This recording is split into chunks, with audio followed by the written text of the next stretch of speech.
aspects that they coach and teach there. It could be anything. So every week we have different seminars and webinars. Yes, I love the webinars. By the way, I think I participated in one so far, and I really enjoyed it. You know, it's free, guys. Ton of information. Doctors that are presenting these webinars, these conferences, scientists, which is really impressive, man. It's because it's research based, and they don't touch anything else. And that's why it's so big even across Canada and the US, because the rest of the country, in most places in the US, naturopathy, you need a science degree before you go there. So that's why NFH is so huge everywhere else, even before Quebec, even though they're local company. They're from here, yeah, it's crazy. Right, because they were taught the science of nutraceuticals through the laboratory of NFH. So that's how it got intense everywhere else before it actually did here. So now I'm helping more and more practitioners know about NFH and why I use them, because they were so good. Thank you about this, Red. Yeah. Thank you about it. Mauro, this is obviously a very complex question, okay? But tell the audience, seeing how much of a professional you are and seeing how knowledgeable you are, in your estimate, what are the top 3 things we can do today to better our longevity, both physically and mentally, right now? Okay, top 3 things. Top of your head, fast. Yeah, so number 1, it's always food. Your nutrition is the most important. Water, I would put probably food, water together. Right. Sleep. Without sleep, you're not recovering. There's nothing going on. Right. So I would put that, and exercise obviously is important. I would say these 3 are the main ones, and the supplements, well, they're going to supplement what it is that you're doing. Right.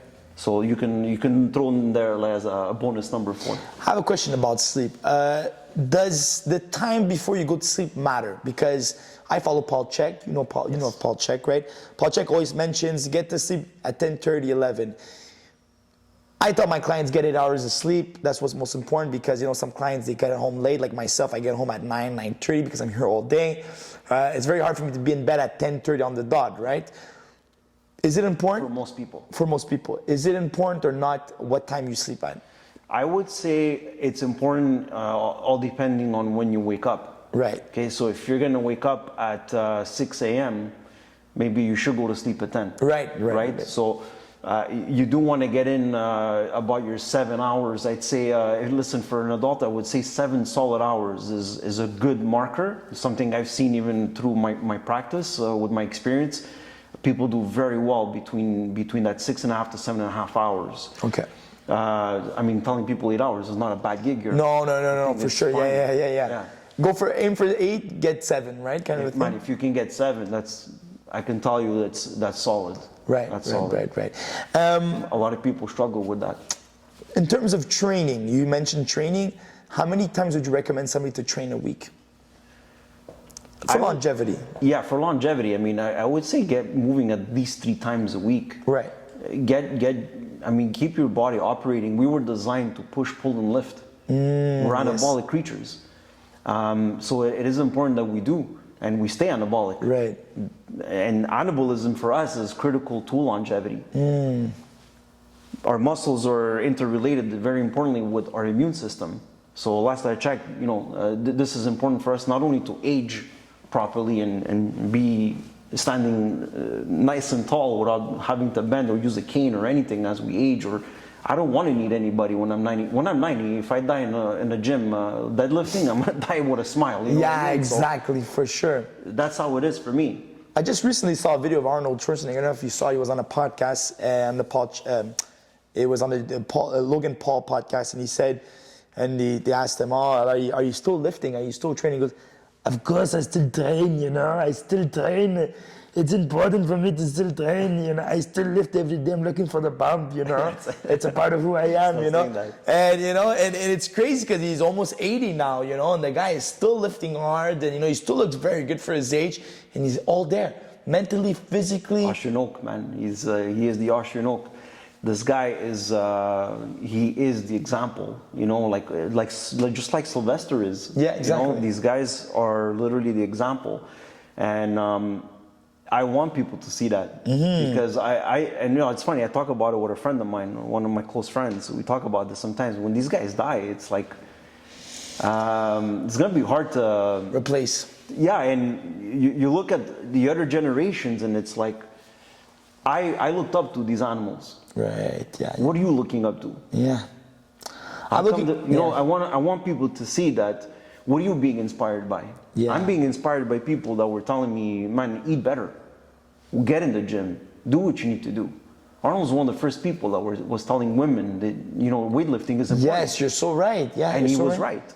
Yeah. He was bang on, 100%. And the guy didn't have an education. He just knew by what he was feeling, what he was seeing. Experience smokes everything else. Oh, for sure, 100%. You know, experience over everything, 100%. Yeah. You know.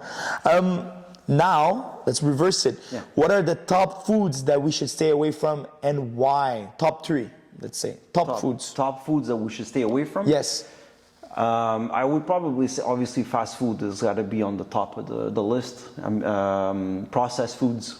And I would probably say, as much as possible, try not to eat too much gluten. Because gluten-based foods, I mean, we see that it hurts a lot of people. Right. Over 90% of the population, and even if you're not celiac or have an intolerance per se, over 90% of people have sensitivities. Yes. We're digesting far too much of this stuff, and it's not like it used to be. Like us in Europe. Yes. We used to use like a bacterial culture to make this stuff. Right. It was fresh at home. It's processed today. It's not the same. And people are eating this stuff in abundance. People are still going to fast foods and they think that they're eating a burger. I have some clients that tell me, yeah, but Mauro, I took out the bread and I kept the meat. You kept nothing. The meat is fake.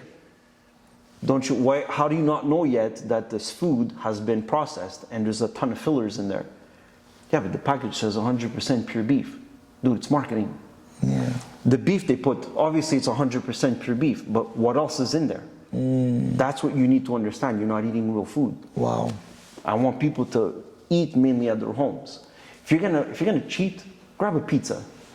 At least you're still eating real ingredients. Yes, exactly. Feel me? Yes. It's so funny that you mentioned about gluten, because I don't have any sensitivities to gluten. I'm not gluten intolerant, but I will tell you something. When I eat gluten-based foods, especially like oatmeal, okay, people, you know, put staples on oatmeal. Oatmeal is the best thing you can eat and whatnot. When I eat oatmeal, even if it's gluten-free oats, which makes a difference, huh? When I eat gluten-free oats, which is, you can buy at Tao, you can buy it at Avril, is one of the best, it's the highest quality oats you can find, okay? It's from a company called Only Oats, and those oats are different. I eat them, I don't get the same effect, because they're gluten-free, right? Oats naturally are gluten-free, okay? But when I do eat oats, regular oats, I get so bloated, and my energy goes down so quickly afterwards. Same thing when I eat bread, you know, now I'm eating gluten-free bread, but when I used to eat normal bread, I used to get big drops of energy. And I have no celiac disease, I have no sensitivities clinically proven to myself, but I do feel a drop of energy. Yes. It's a bit of both, right? Well, if you're bloating, that means your body is already reacting. Exactly. If it's reacting, it's taking energy from you. Exactly. Because it's trying to heal whatever is going on. Right. That's just a normal process of the human body. Right. So I'm glad you said that. And that's just the difference between two different oats. It's the same food. It's crazy. Imagine. Crazy. So imagine if I'm eating stuff that's heavier in gluten, because oats don't have gluten, right? Exactly. It shouldn't have gluten. It could have just been cross-contaminated wherever it was. That's what it is normally. There you go.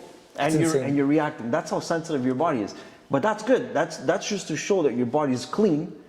And as soon as it takes something it's not supposed to, it's already telling you, Brian, I don't want this. Yes. Good for you, man. That's good. I feel like it's funny you say that, because I eat, you know, like everyone, you eat fried foods de temps en temps. You know, sometimes you're going to eat fried foods, you know, it happens.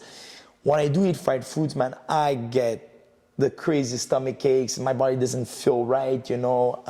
And when I go through a process where I'm really eating healthy, either because I'm going on vacation or either just, you know, I go through certain phases. You can't be perfect all the time, but I try to be as perfect as possible. Sometimes I go through phases where I'm more intense about it. When I do eat fried foods, man, my body reacts right away. Yeah. And I have friends eat. I'll tell you an example. I went to I won't name the restaurant, but I'll bash them. Okay, and I'll get sued here. I went to an Asian restaurant with 3 cousins of mine and my brother. We went there and we ate, obviously, you know, fried food. And the day after, we all have like a messenger group, you know, going on. And my brother and I were like, oh my God, my brother eats healthy too. We're like, oh my God, I went to the washroom already 3 times this morning, you know. And my 2 other cousins were like, I went once. The other one's like, I didn't go yet. The other one's saying, I went twice already. So just to show you how, like, if you're healthy, your body reacts right away. Rapidly. Rapidly. And when you're not healthy, your body does not react. It's just used to taking in the garbage. Exactly, and that's very dangerous when it doesn't react anymore. Exactly, because your body is your biggest messenger. Exactly. And you need to listen to it. Exactly. It's telling you, don't do this. Look, and even when it comes to healthy food, I tell each and every, I'm gonna give everybody like a solid tip here, okay? Even though you're eating healthy, if there's something that's bothering you, you need to pay attention. You need to become aware of what's happening when you're eating your food. It's not because something is labeled healthy, it means your body wants it. So you need to pay attention to that. I know myself, it's mushrooms. And mushrooms are very healthy. Yes. But for some reason, my body doesn't want. I eat that one mushroom too many, I'm done. Wow. I'm ruined. So for whatever reason, my body doesn't want mushrooms, so I just stay away from them. Wow. It's funny you say that because I always mention this to clients. I actually mentioned to a client this morning because she was telling me, Brian, like, I eat carbs, I'm like, she's trying to gain weight. I'm eating carbs, I'm not gaining weight, what's going on with me? People will tell me, eat carbs. I told her, listen, every person's body is different. Every stomach is different. There are 16 types of stomach, okay? That's what I learned from this from Paul Chek. There are 16 types of stomach. Every person digests things differently, right? I told her, maybe for